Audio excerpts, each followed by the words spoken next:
Morning, YouTube. So, got a little problem this morning. We got loaded yesterday in Seattle, and coming down I-5, stopped at the Pilot, ran across the scales, and as I was afraid of, we were just a little bit overweight. We're like, 1,100 and change, 1,150 pounds overweight on the trailer axles. So,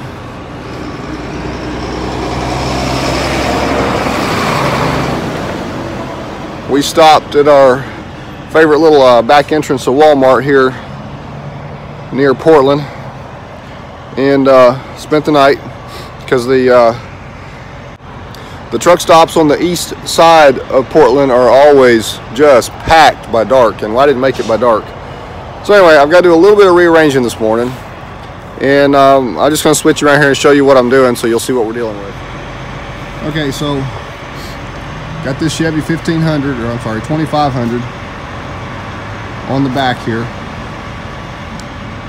And you know, these one of these stupid laws that Oregon has is the hydraulics can't be extended. Well, mine are by this much. So I'm hoping they'll leave me alone on that, because when it slides in, this is as far as it'll go.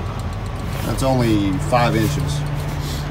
And I could pull it in probably that 5 inches and have that centered under the back of the tire and still be okay, because that's legal as long as you're strapped down good. But anyway, check out this cool Impala up top. So here's what I'm going to be doing. I'm taking this entire top load and I'm just moving it forward. Now, remember, I've got to keep my extensions in on the front. So I've got maybe 4 feet I can move that vehicle in that direction. But that should be plenty to get me down to 34,000 on my trailer axles.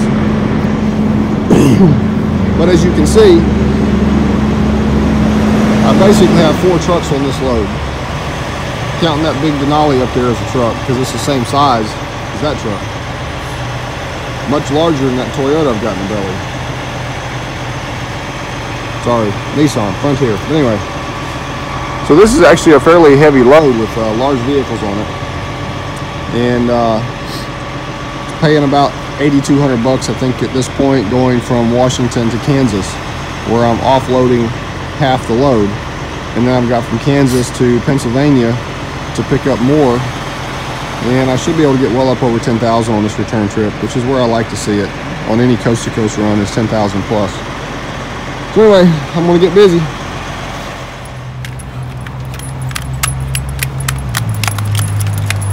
There's Doggo enjoying her morning romp.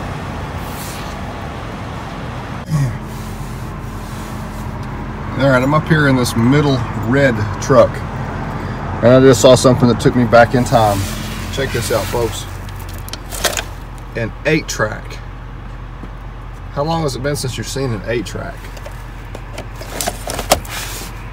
That is so cool. Well, it may not look like much, but as you can see, I've got a solid 2 feet hanging off the front end there, and I'll pull all these others from the top as close that direction as I can get. So I'm getting ready to go across a cat scale here shortly and see where we are weight wise. I am not sure that we've lost 1,150 pounds. I'm going to guess about 800. See how close I am. But at any rate, my next option, if that didn't work, is to turn some of these vehicles around and put the engines towards the front. This is why a lot of car haulers fail, either completely or fail to reach their maximum potential, and that they're just not willing to do the work. And the problem is, I could extend that top deck far enough forward that I could take every bit of the 1,150 pounds off those trailer axles. But the problem is, I would then be over 60 feet long from the bumper on that one to the bumper on that one. And that is illegal in Idaho and in Wyoming. Of course, I'm dropping one of these in Wyoming the Denali, I believe it is. And I'm going to be picking up an F350 dually, which is going to be even bigger than that. So I have to make sure that I'm legal in every state that I go through, and that I'm not overweight on my axles in all states. Sometimes it can be a lot of extra work. So this is definitely not a job for steering wheel jockeys. Well, there you have it. So we're 220 pounds overweight on the trailer axles. Never had a problem with that before. They'll usually give you about 300 pounds. And without unloading the trailer and turning vehicles around, there's nothing else I can do and still be legal.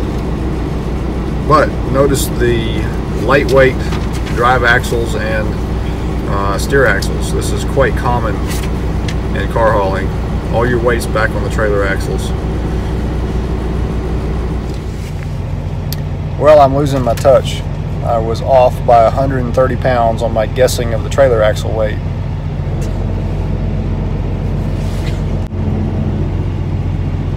Okay. Say something like cute or interesting or something. I'm not a cute and interesting kind of person. Well, anyway, so Pause that for a second. we didn't make it near as far as we intended to today. We ended up with a bad tire on the trailer, and we're stuck here at Love's in Ontario, not Canada. Ontario, I wish we were in Oregon. Canada. That'd be fun. Almost across the line into Idaho. Anyway, we got to get this tire fixed. So we're done for the day, and tomorrow is reset. Finally! Yay! You see that kind of disrespect I have to deal with all the time? It's just horrible. They like me better anyways. Anyway, so we got a few nice little video clips of some really beautiful scenery. Hope you enjoy.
To the cabbage.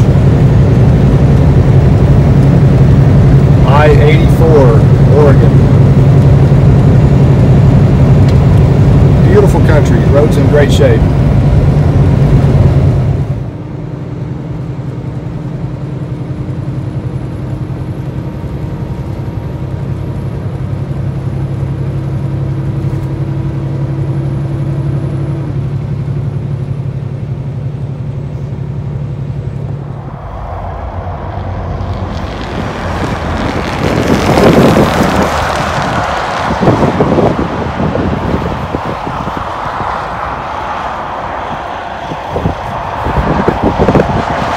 Big Impala on the top, back, 4-wheel drive, 3/4 ton. In the middle, a big old Denali right there on the front. On the bottom back is a 3/4 ton 4-wheel drive, and then a car and a pickup in the belly.